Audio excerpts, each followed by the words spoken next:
For your leadership and for all that you do for so many. You know, everyone here, you all have chosen to live a life of service in the most extraordinary way. And I'm so thankful to all of you, to Matt, for your leadership and everybody here. And it is so good to be in the House of Labor. Thank you all. Thank you all. Thank you all. And you know, yours is a profession that is more than a profession. It really is about a calling. You know, I was just telling Matt, my brother-in-law just retired as a firefighter in California. So for me, this is personal and it is professional. I know what you guys do. And I know your character. I know your families. I know what it means for the whole community, for you all to take on the lives that you have decided to live. And I'm so thankful to you. You guys work long shifts with unpredictable hours in some of the most dangerous conditions. You do so on behalf of people you've never met. Sometimes those people will never know your name, but because of what you do, with such sincerity and the highest level of skill and professionalism, their lives are forever better, and they always know and have the comfort of going to sleep at night knowing that should any tragedy come their way, that you guys are out there and would be there. It's an extraordinary thing you do, and it's a great gift that you have that you give. And so I am so thankful to you. Thank you. And of course, I am thankful for the union that supports you and your right to all that you deserve in terms of the wages and the benefits that you so rightly have earned. And I also want to thank the other brothers and sisters from labor who are here from UAW, IBEW, T-shirts. I know you're here somewhere. I thank you all of you. So look, just yesterday we saw another example of the power of collective bargaining, right?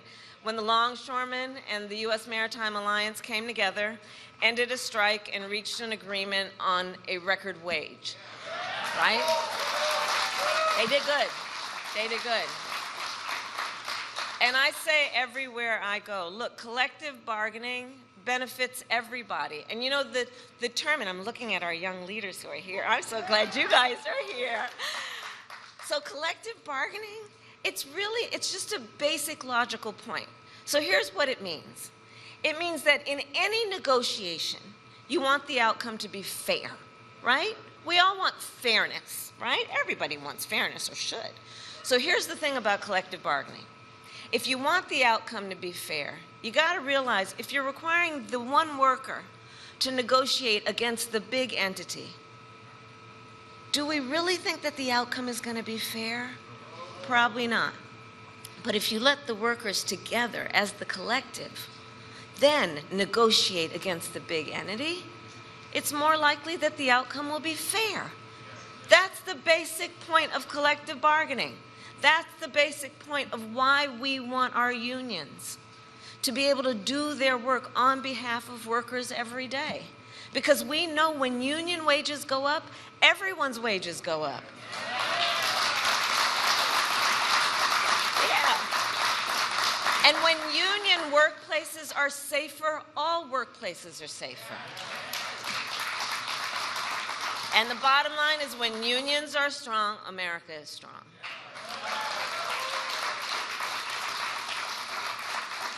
And our unions have always fought to make our nation then more equal, more fair, and more free. And in this election, in 32 days, everything we have fought for is on the line.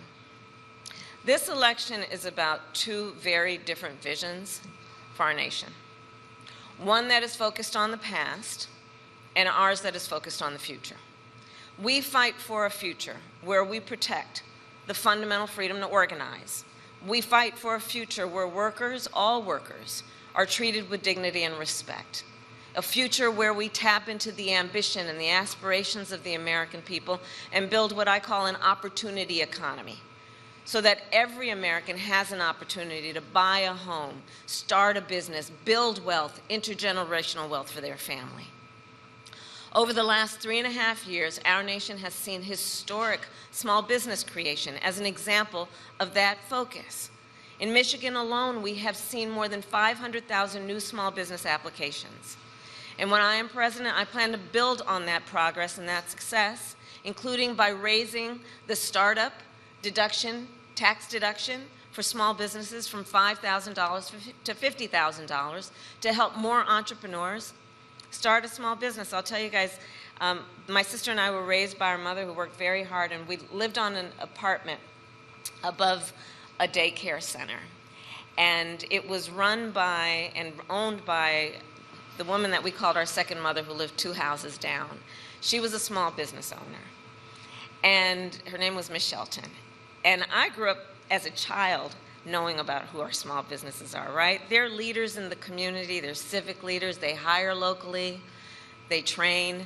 And so that's one of the reasons I'm focused on small businesses as part of how we lift up the middle class in America's economy.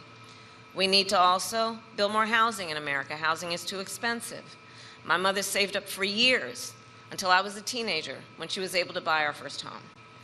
And right now we have a serious housing shortage in America, and that's part of what is driving up costs. And so we're going to cut red tape. We're going to work with the private sector, and we'll build 3 million new homes by the end of my first term.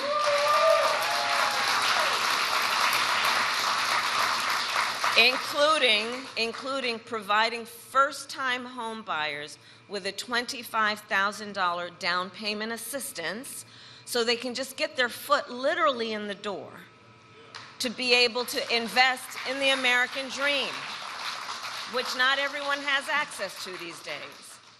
We need to lower the cost of living, because look, our economy, while we're making good progress, just this morning, in fact, we got a solid jobs report.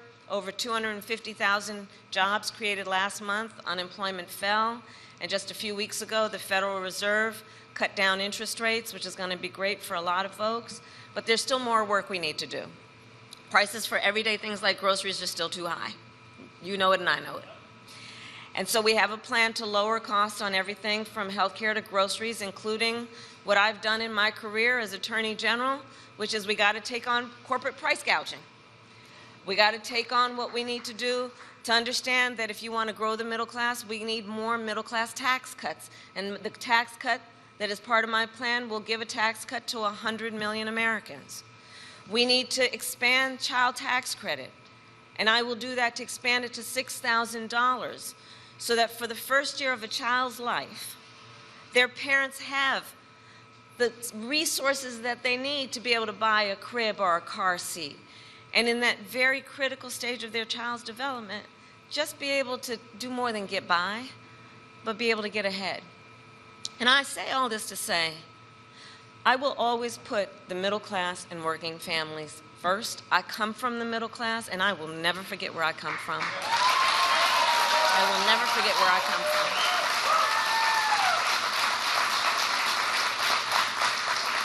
And we know we cannot have a strong middle class without American manufacturing. Over the last 3.5 years, we brought manufacturing back to America. We created 730,000 manufacturing jobs and announced the opening of more than 20 new auto plants in the United States. And we did it by investing in American industry and American workers. And I want to make sure that America, not China, wins the competition for the 21st century.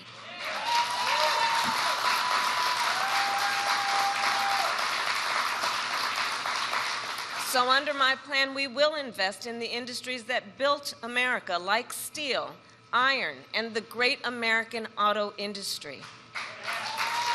Yeah. So we can ensure that the next generation of breakthroughs, from advanced batteries to electric vehicles, are not only invented but built right here in America by American union workers.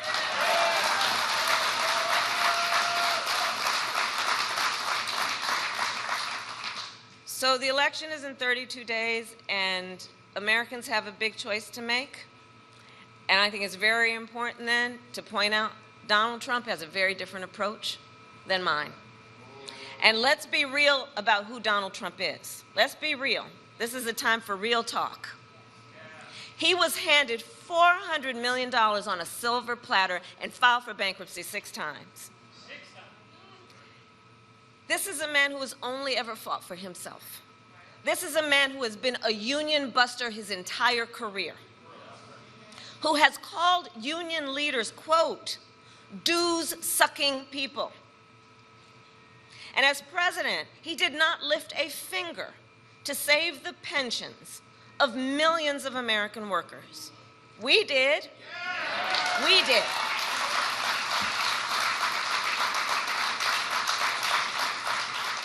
This is a man who sold promise after promise to American workers but never delivered, who said he supports so-called right-to-work laws 100%.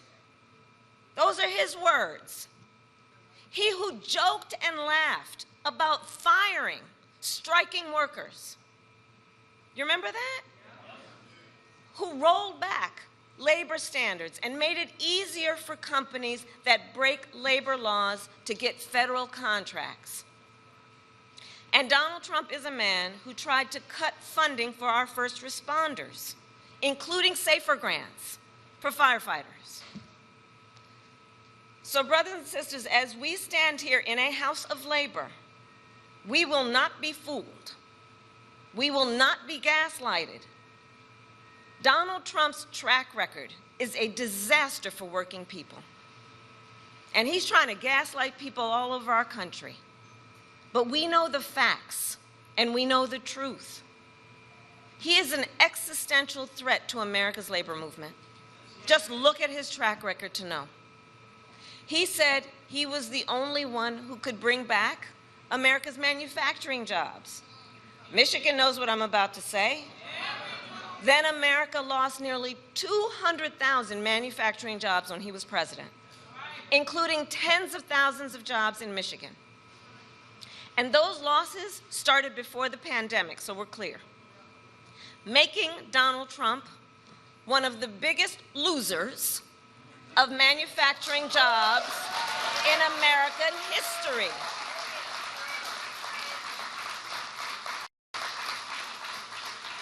And recall his record, his track record for the auto industry. He promised workers in Warren that the auto industry would, quote, not lose one plant during his presidency. Then, American automakers announced the closure of 6 auto plants when he was president, including General Motors in Warren and Stellantis in Detroit.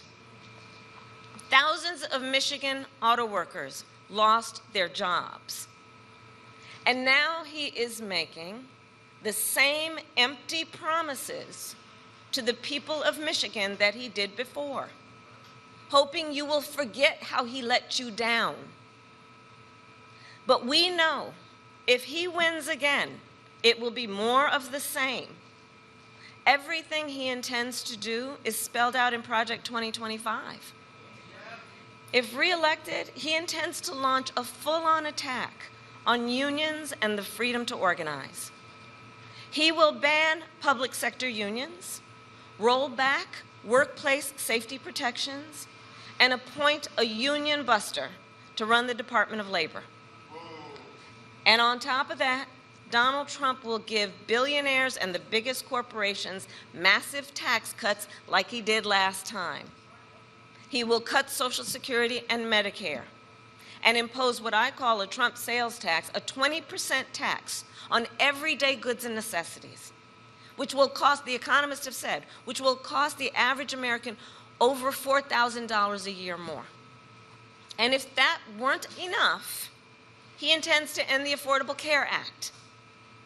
And even after he tried to repeal it time and time again when he was president, he still has no plan to replace it. Did you guys see the debate? Concepts of a plan. He has concepts of a plan. Come on. And you know, I've said many times he is an unserious human. But the consequence of him is quite serious. Because think about that, concepts of a plan. So he's going to threaten the health care and health coverage of 45 million people in America based on a concept? Think about that. To take us back to when insurance companies could deny people with pre-existing conditions. You remember what that was like? So look, I'm here to say, and I think we all know, it's time to turn the page. It's time to turn the page.